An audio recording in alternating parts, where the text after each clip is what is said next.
Rahim. Assalamu alaikum dear student. My name is Arshad Iqbal. I am your science teacher. अजीज़ तलबा, आज हमारा chapter number 2 transport in humans and plant. अजीज़ तलबा, आज का जो हमारा टॉपिक्स है वो हमारे प्रीवियस जो लेक्चर था उससे रिलेटेड है। आज जो हमारा टॉपिक है वो 9 जनवरी 2020 के अंदर how does our heart work. थोड़ा सा इसके बारे में एक्सप्लेनेशन मैंने अपने प्रीवियस लेक्चर में दी। आपको मैंने स्ट्रक्चर ऑफ ह्यूमन हार्ट के बारे में जब बताया तो heart as a double pump work करता है। सबसे पहले फंक्शन है उसका डबल पंप, उसने वर्क किया। यानी डबल पंप किस तरह वर्क करता है? हार्ट ने तमाम पूरी बॉडीज़ को ऑक्सीजनेटेड ब्लड और फूड को प्रोवाइड करना है। वन पंप फंक्शन तो ये हो गया। दूसरा, पूरी बॉडी से वेस्ट मटेरियल और कार्बन डाइऑक्साइड को एब्जॉर्ब करके दोबारा हार्ट तक लेकर आना है। तो ये सेकंड पंप फंक्शन हो गया। तो जब लंग्स से और तमाम बॉडी पार्ट से जो ब्लड हमारे हार्ट के अंदर इंटर होता है उस पार्ट को हम आर्टरियास कहते हैं। ये ऊपर वाले 2 smaller part of the heart is called arteria. यहाँ से ऑक्सीजनेटेड ब्लड भी और डीऑक्सीजनेटेड ब्लड इस हार्ट के पार्ट के अंदर जो है वो इंटर होते हैं। और जब ventricle the larger part of the heart जब ये कंट्रैक्ट करता है तो वेंट्रिकल जो है कंट्रैक्ट करने के बाद यहाँ भी 2 फंक्शन परफॉर्म होते हैं। यानी ब्लड जो है वो मूव हो जाता है लंग्स, यानी डीऑक्सीजनेटेड ब्लड जो है ये मूव कर जाता है हार्ट से लंग्स की तरफ।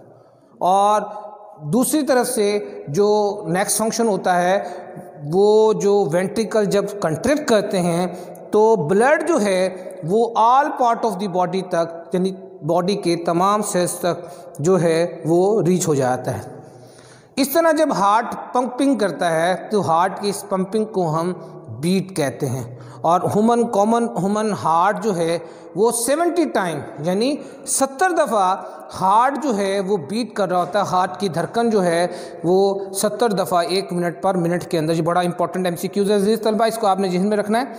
तो ये पंप कर रहा होता है और हम इस बीट को जो है फील भी कर सकते हैं। आप अपनी पाम से यहाँ पर हाथ लगा के, अक्सर आप डॉक्टर देखते हैं हार्ट बीट को यहाँ से फील करते हैं। तो यहाँ से मालूम हो सकता है कि हार्ट की बीट पर मिनट जो है आप टाइम को नोट कर लें स्टॉप वॉच के ज़रिए।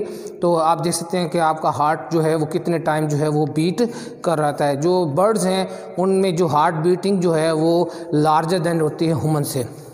तो अजीज़ तलबा, आज का जो हमारा नेक्स्ट टॉपिक बड़ा इंटरेस्टिंग टॉपिक, अब जो human circulatory system, blood circulatory system के अंदर जो मेन जो ऑर्गन्स है वो है ब्लड वेसल्स। यानी एक पाइपलाइन का काम कर रही है। नेचुरली अल्लाह ताला ने हमारी बॉडीज़ के अंदर एक पाइपलाइन सिस्टम रखा हुआ है ब्लड को ट्रांसपोर्ट करने का, वो उसको हम ब्लड वेसल्स कहते हैं। ब्लड वेसल्स जो हैं वो 3 टाइप्स की होती हैं। बड़ा इंपॉर्टेंट MCQs और short answer, arteries, capillaries, veins. अब हम इन तीनों में से 1 बाय 1 इनकी स्टडीज़ करेंगे, स्ट्रक्चर के बारे में और इनके फंक्शन के बारे में। सबसे पहले हम देखते हैं कि आर्टरीज क्या होती हैं। आर्टरीज जो होती हैं ये आर्टरीज हार्ट से ब्लड को अवे फ्रॉम द हार्ट यानी पूरी बॉडी तक ट्रांसपोर्ट करने का काम करती हैं। आर्टरी जो हैं वो ब्लड को ट्रांसपोर्ट करती हैं heart to the all part of the bodies तक। तो ये जो आर्टरीज होती हैं ये थिक होती हैं और फ्लेक्सिबल्स होती हैं। नेक्स्ट, ये तमाम आर्टरीज़ के अंदर, ऑलमोस्ट तमाम आर्टरीज़ के अंदर जो ब्लड होता है वो ऑक्सीजनेटेड रिच ब्लड होता है। यानी इसमें ऑक्सीजन की मिकदार और फूड भी मौजूद होती है। और इन आर्टरीज ये ऑक्सीजनेटेड रिच ब्लड को हमारी पार्ट ऑफ बॉडी यानी पूरी पार्ट ऑफ बॉडी तक जो है वो पहुंचा देता है। जस्ट एक पुलमोनरी आर्टरीज जो है वो आर्टरीज होती है जिसमें, ये बड़ा इंपॉर्टेंट MCQ है अज़ीज़ तलबा, पुलमोनरी आर्टरीज जस्ट वो आर्टरीज है जिसके अंदर डीऑक्सीजनेटेड ब्लड है। देखिए, आर्टरीज का फंक्शन था हार्ट से ब्लड को ऑल पार्ट ऑफ बॉडी तक पहुंचाना। Lungs is a part of the body. लेकिन क्योंकि लंग्स जो है वहाँ एक्सचेंज ऑफ गैसेज होनी है, जैसे कि हमने अपने प्रीवियस लेक्चर में देखा हुआ है कि रेस्पिरेटरी सिस्टम के ज़रिए किस तरह कार्बन डाइऑक्साइड और ऑक्सीजन जो है वो ऑक्सीजन एब्जॉर्ब हुई और कार्बन डाइऑक्साइड रिमूव हुई। तो प्लमोनरी आर्टरीज जो है जस्ट ये वो आर्टरीज है जो डीऑक्सीजनेटेड ब्लड को लंग्स तक लेके जाती है और वहाँ लंग्स के अंदर जो है वो एक्सचेंज ऑफ गैसेज होती हैं। इसके बाद ये आर्टरीज जो हैं स्मॉलर ट्यूब्स में यानी माइक्रोस्कोपिक ट्यूब में डिवाइड होना शुरू हो जाती हैं, जिनको हम कैपिलरीज कहते हैं। ये कैपिलरीज माइक्रोस्कोपिक किस्म की छोटी सी जो ट्यूब्स होती हैं, स्मॉलेस्ट ब्लड वेसल्स होती हैं। ये अजीज तलबा इतनी छोटी होती हैं, just one blood cell transport होता है वन टाइम। इसके अंदर वन ब्लड सेल जो है वो ट्रांसपोर्ट करता है। यहाँ पर भी इन कैपिलरीज के दो काम हो रहे होते हैं। इस कैपिलरीज में ये होता है कि पूरी बॉडी से जो फूड आई हुई है डाइजेशन के बाद उसके मुख्तलिफ न्यूट्रिशन जो हैं फूड प्लस ऑक्सीजन ये डिफ्यूज़ होती है from the all part of the body. और सेम टाइम उसी वक्त इन कैपिलरीज के अंदर एक और फंक्शन भी हो रहा होता है कि वेस्ट मटेरियल और कार्बन डाइऑक्साइड वो डिफ्यूज़ होते हैं, दोबारा इन कैपिलरीज के अंदर आ जाते हैं और ये कैपिलरीज दोबारा रिजॉइन होती हैं, रिकम्बाइन होती हैं। ये कैपिलरीज जब रिजॉइन और रिकम्बाइन होकर एक लार्ज फिर ब्लड यानी वेसल्स बनाती हैं, जिनको हम वेन्स कहते हैं। वेन जो हैं बैक टू द हार्ट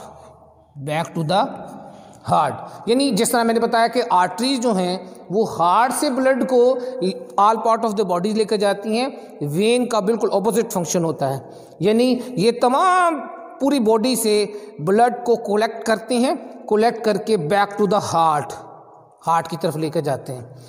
इसमें डीऑक्सीजनेटेड ब्लड होता है। अजीज तलबा अगर आपको कंपेयरिंग करवाई जाए आर्टरीज और वेन्स की तो आप बिल्कुल ऑपोजिट फंक्शंस होते हैं। डीऑक्सीजनेटेड ब्लड वो ऑक्सीजनेटेड ब्लड होता है जिसमें पुअर इन ऑक्सीजन और वेस्ट मटेरियल और कार्बन डाइऑक्साइड मौजूद होती है। ये डीऑक्सीजनेटेड ब्लड पूरी बॉडी से कलेक्ट होकर जो है हमारे हार्ट में आता है।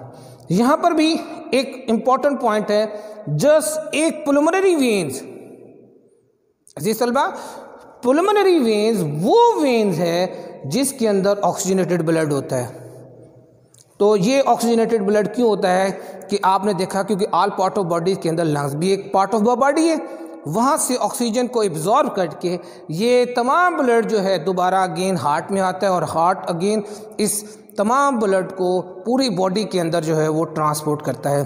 अजीज़ तलबा आज हमने तफसील के साथ ब्लड वेसल के बारे में स्टडीज़ की और हार्ट का फंक्शन के बारे में परफॉर्म किया। आपने अपने घर में होमवर्क के असाइनमेंट में इन तीनों ब्लड वेसल्स को अच्छे से याद करना है और उसको रिटर्न वर्क में लिखना है। अजीज़ तलबा आज के लेक्चर में आपको कोई बात समझ ना आई हो तो आप मेरे व्हाट्सएप नंबर पर रब्ता कर सकते हैं। अल्लाह हम सब का हामी नासिर हो।